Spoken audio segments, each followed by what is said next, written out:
to draw nigh.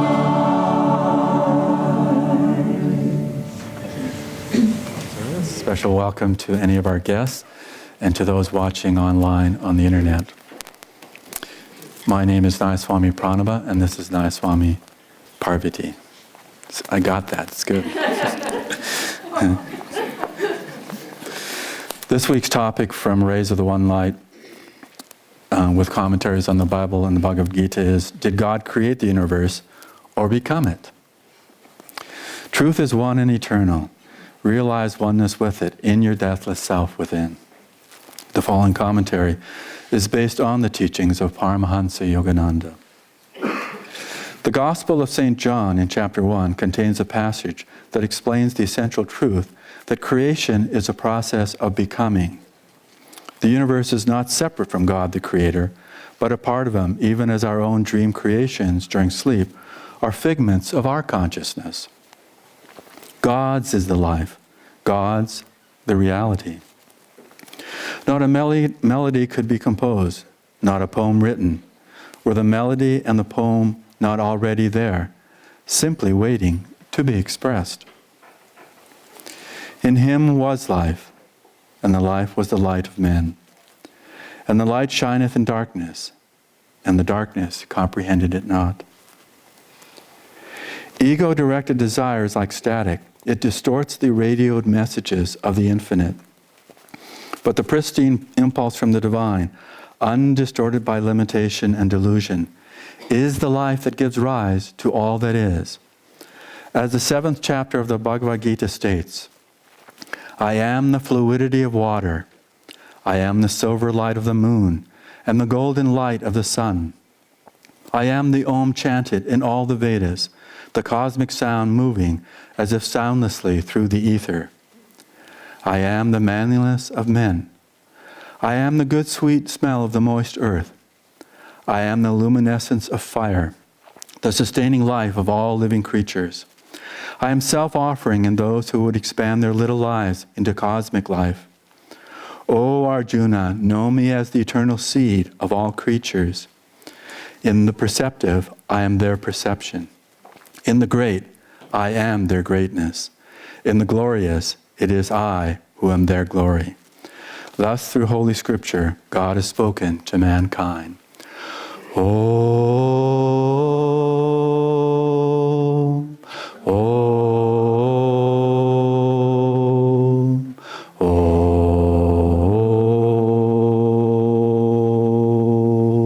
So welcome to Sunday service as well from myself. I'll read from Whispers from Eternity. And this is a little different. This is from the very first section of Whispers called Watching the Cosmic Motion Picture of Life. Countless motion pictures are displayed daily on our mental screens. The comic movies we find delightful, the educational ones informative, and also, if we ponder that information more deeply, instructive. Sensational events in our lives help to keep us awake and ready. Sad movies lead us slowly by the hand to the portals of reflection, on passing, which we recognize that all fulfillments in life are really a mixed bag of success and disappointments. And the inspiring movies lead us into the garden of higher reflection, where we learn to hope for better things in life than endlessly pulling up the weeds of troubles in hopes of making life trouble-free. The hope that dawns on us is that there may be lofty regions of consciousness where not only rest, but enduring love and bliss are possible.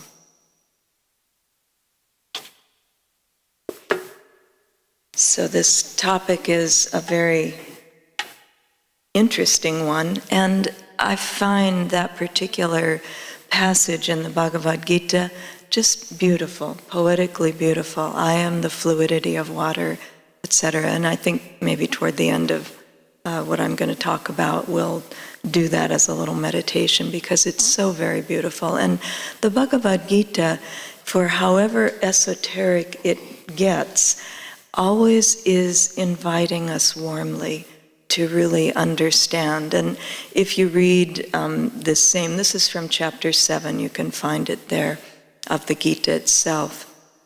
And if you read the commentary that Swami did on it, it gets very esoteric, which I won't cover this morning. But anyway, but it just is always really inviting us to go deeper and deeper in our understanding and in our life with the divine. I was thinking, whenever I have read this passage, I think about St. Francis, because it really is the consciousness with which he wrote the Canticle of the Creatures, which is very, very beautiful. And again, in 1200 is when this was written. We still were into Kali Yuga and not very far out of it yet, but he wrote this beautiful poem that we sing. Swami put it to music, Swami Kriyananda, and it's very wonderful.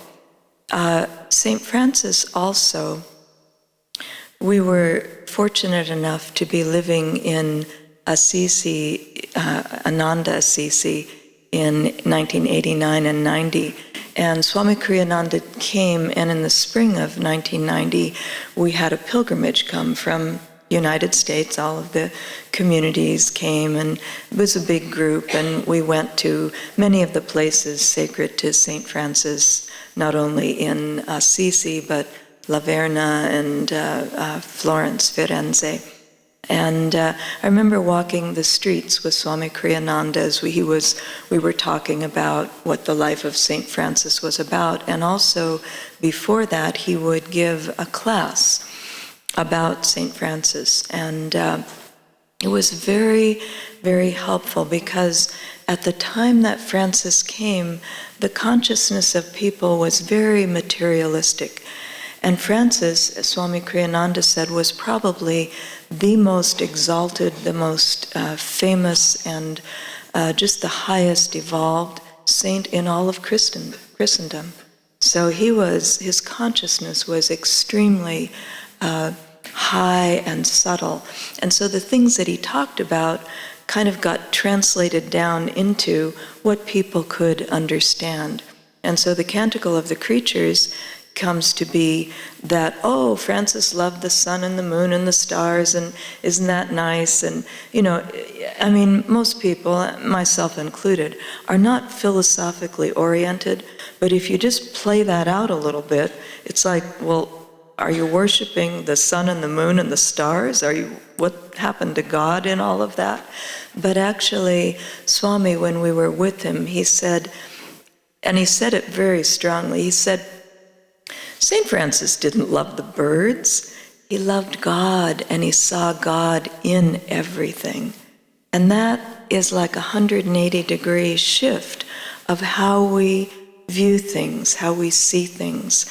Also, in the little story, it's actually a very famous, of what is true joy, he also corrected or took that understanding of that story deeper by saying, when they were walking along, this was St. Francis and Brother Leo, walking through the snow and coming to one of the Franciscan monasteries and hoping to be welcomed in there, St. Francis asked Brother Leo on the way, he said, so Brother Leo, what is true joy? And Brother Leo put out several versions of what he thought true joy was if we did this and we did that. And Francis said, well, not quite. And so finally, Brother Leo, I'm not remembering all the things that he said, obviously, but Brother Leo finally said, well, what is true joy then? You tell me. And Francis rolls out this scenario he said, well, true joy is if we arrive at the monastery and we pound on the door for them to let us in, and they don't even answer the door right away, and then eventually someone comes and opens the door and says, who are you anyway? What are you doing pounding on this door?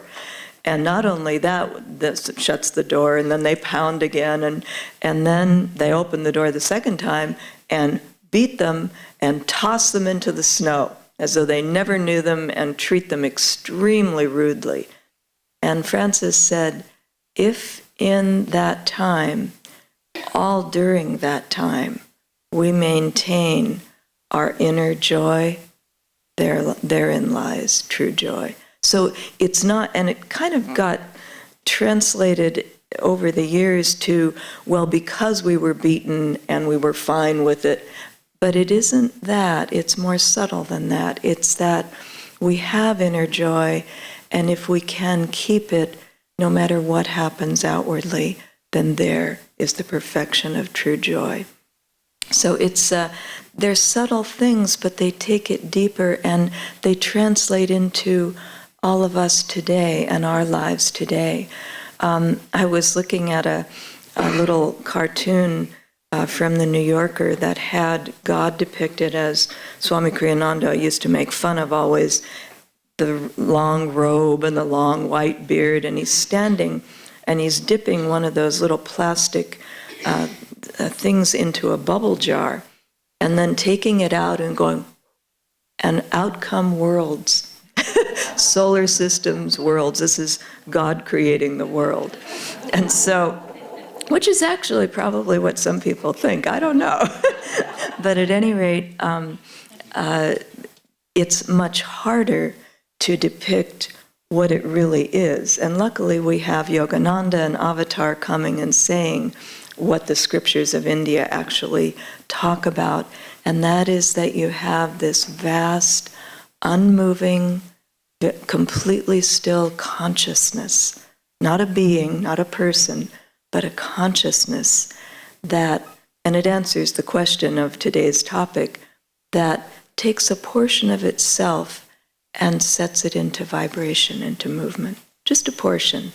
So the rest, it's still there, but this starts in vibration. And that begins the creation. So did God create the universe or become it? Both. He created it, but out of himself, out of his own consciousness, setting that into motion, and thereby, and it answers one of the biggest dilemmas and questions still raging today in religion is, what is God? What is does God just, is it a mechanism, he just sets it in motion and then steps away? No, it's still part of him, but not all of him. And I'm using the term him rather than saying it, but him, he, she, God is everything. And so that vibration begins to then manifest. And Yogananda said, because again, a lot of questions about how this happens, and that then God, through higher beings and then lower beings and lower beings, brought into manifestation all that we see in creation, and even far beyond what we see. Now, also interestingly enough, I was reading again in the autobiography of a yogi, the chapter on the resurrection of Sri Yukteswar. And there's it's a long chapter with a lot of pretty amazing things said in it. But I just thought, I'm just going to look toward the end. And right toward the end, the last couple of pages, Sri Yukteswar says this very interesting thing. He says that people, human beings, really are experiencing all three levels of creation during their lives, if they're aware, and even if they're not too aware. He said the physical is experienced through the senses, naturally, through seeing and touch and feel and eating and hearing and all of that. He said, but then the astral is experienced, happens when you visualize and will energy. And then, so in other words, we're tuning into these different aspects, things that we would think, because I thought most people think, well, the astral world, that's a nice idea. But no, we're actually manifesting part of it when we visualize and when we will, so using our willpower. And then he said even the causal world is experienced when you think deeply and also when you introspect deeply and meditate deeply, then you're experiencing the causal world. So it was just interesting to me that those things are actually happening. And, for all of us, we look and we think, well, all I know is I get up every morning and I meditate and it's the physical plane and it's not that easy. But there's much more of an interaction between these realms. And Yogananda said, and Swami Kriyananda as well, the astral world is not somewhere else. It's right here, as well as the causal world. It's more, is our awareness aware of those realms? And it is, from what Sri Yukteswar said, very interesting to read and just contemplate that as we live our lives, we're actually, I was also reading recently an article about Microsoft and all the new things that they're coming up with and all this, and interactive things. And I thought, we live in a completely interactive world. We're just not aware of it. It's called cause and effect, or the law of karma. And it's always in motion. Even now, with science, they know that it's no longer possible to do an experiment that is pure, because the person doing the experiment always has an influence on what's happening. So, in other words, it's always interactive. It's always with us. So what happens for us when we start really developing this relationship? Because with God, that's what happens. If God is in everything and we want to know God, then we need to be able to see God in everything.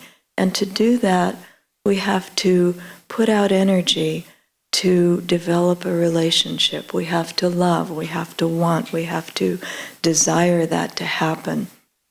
And to commune with that in meditation, to really begin to enlarge our awareness of what's really going on around us. We're sort of like fish in water. All the fish know is that there's all this water around. And for us, we're beings of energy in a field of energy. And for those of us that are on this path, we have the energization exercises, which really start to tune us into that we are more than just a physical body. We're really made of energy. And so we start to become aware, in other words, of that fluidity and of the value of understanding that. And then the other place that my mind went with all of this was to so what happens then when we really begin to have that kind of a relationship? In other words, the saints. And what does that look like? What happens, an example of what can happen?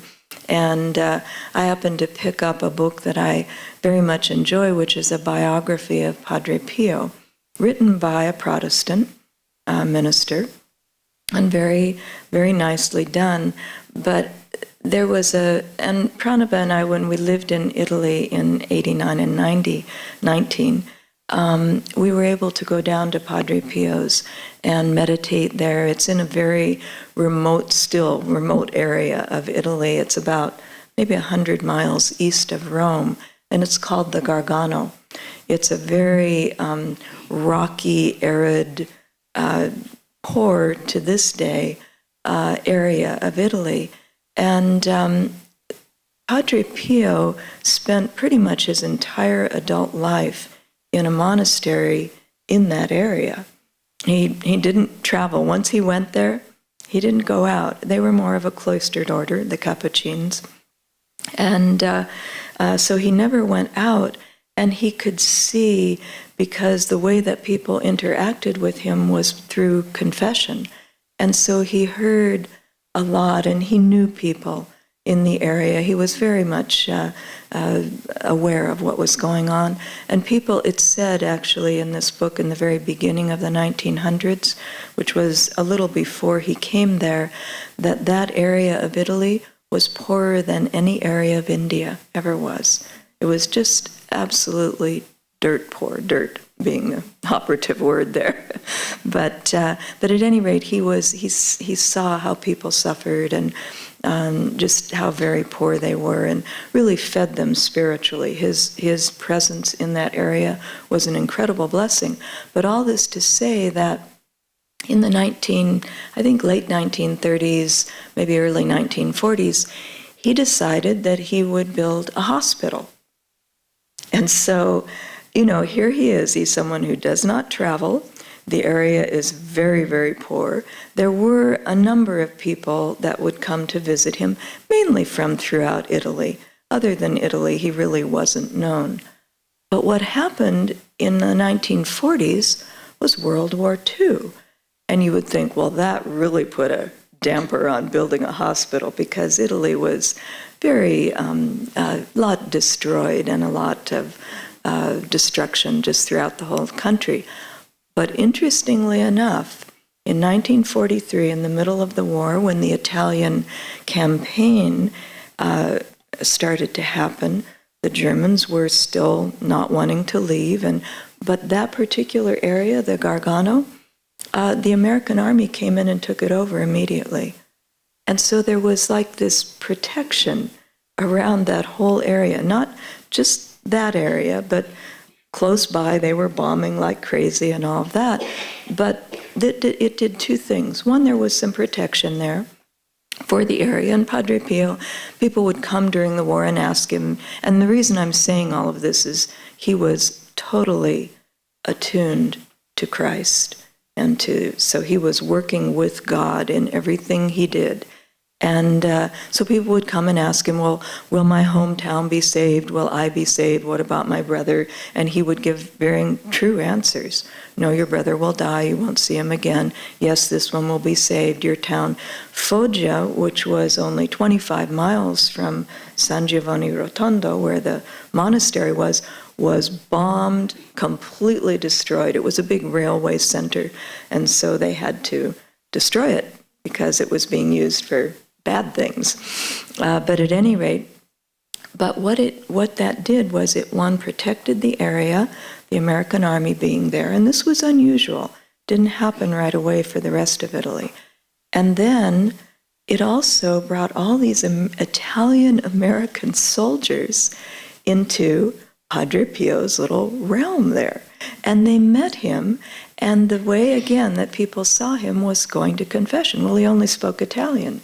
And so these Italian-American young guys, army guys, would come, and more and more came, and he became extremely well known. Well, after the war, these same men, and he would talk to them about his dreams, building the hospital and all of this, these young guys came back to America, started families, and knew about Padre Pio, and were still very tied in. How the hospital was built? After the war. Italian Americans, that money just started pouring into that little desolate area of Italy. And that hospital, we toured it when we were there. It's beautiful. And he called it the Casa Sollievo della Sofferenza, the house for the alleviation of suffering. And he said, and it has to be beautiful. And so marble, just up, very light. It was, at the time it was finished, I don't know now, the best hospital in the entire area of southern Italy, all of southern Italy. And it was where everyone could come and they could get treatment and all of that. But I just thought it's so interesting to see that Divine Mother arranged it so that this little one area was protected. Then the American Italians came, they knew Padre Pio. All of this unfolded so that he could help the people of the area, help the people of Italy. And he helped them in many other less physical ways, just his presence. He's the one that had the stigmata received it very early on, about 1918 or something like that. And all he had to do was hold his hands up, and people thought, yep, there's a God. Because there was a lot of, also in that time, a lot of disillusionment and mental suffering of people who just thought everything is lost. The war destroyed, first World War I destroyed everything, then the influenza, then World War II. So there was a lot happening, and he was a presence there that really protected and gave out a spiritual blessing, and especially after World War II as well, very much a presence for that to happen. So that divine, it's nice to say, wow, God's everywhere, and isn't that wonderful? But it's a very deep connection that we start to develop with that divine as we act on that, as we draw that presence, as we see it everywhere, we actively want to see it everywhere, as we see the things in our lives connected to that. And just personally, I had a thing happen. Number of things have happened, of course. In the early days of Ananda, there were quite a number of miracles that allowed us to build the community associated with individuals specifically. But I remember around 2001, Nivritti and I from Seattle, Portland, flew down to attend a Janaka meeting, one of the first ones we had. And it was, I can't remember what time of year, but Catherine picked us up at the airport, and we were driving back when we realized it was starting to snow heavily, and the snow level dropped and dropped. And so we were heading up toward Auburn thinking, ooh, wow. But we hit Auburn, and, there was snow on the ground, but we just turned on 49 and we shot on through. And it was dark, it was nighttime, and nobody stopped us, but the highway was actually closed. Yeah, and it was snowing, and when you get in those situations, you realize you're traveling on Highway 49 out of Auburn, and there's cars along the side of the road, but nobody's in them, and there's no one else on the road.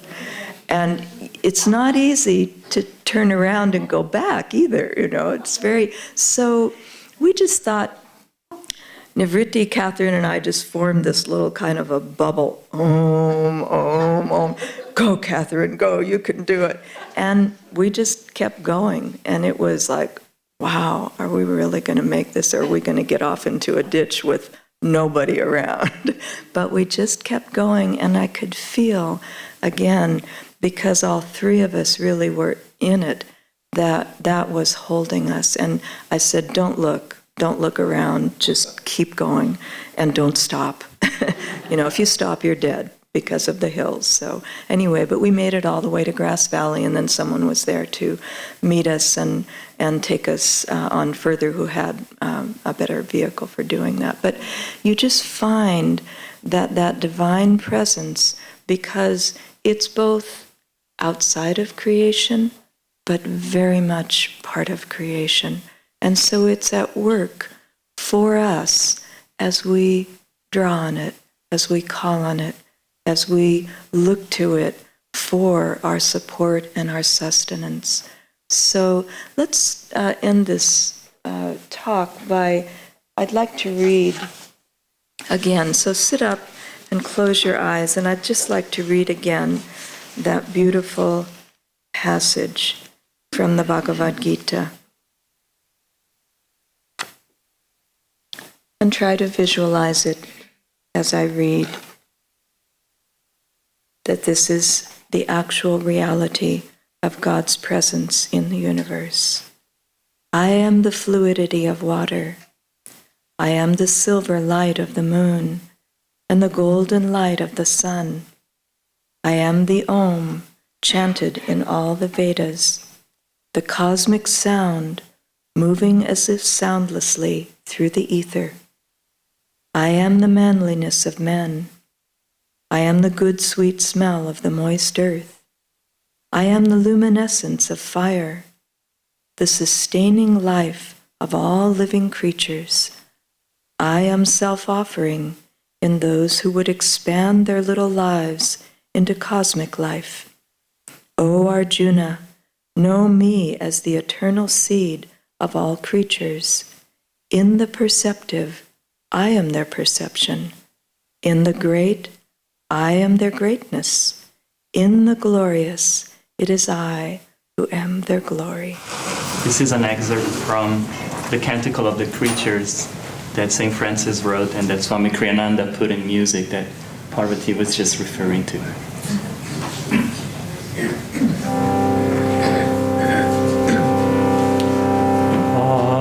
Altissimo, onnipotente, bon Signore, Tue son le laude, la gloria et l'onore, et ogni benedizione,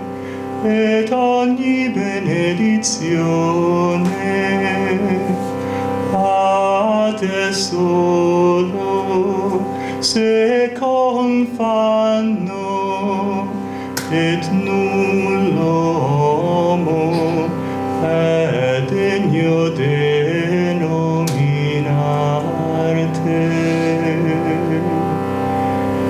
Laudato sia Dio mio Signore, con tutte le tue creature, specialmente messer lo frate sole, la quale giorna et illumina noi per lui, et ello è bello et radiante cum grande splendore de te, Signore, porta significazione.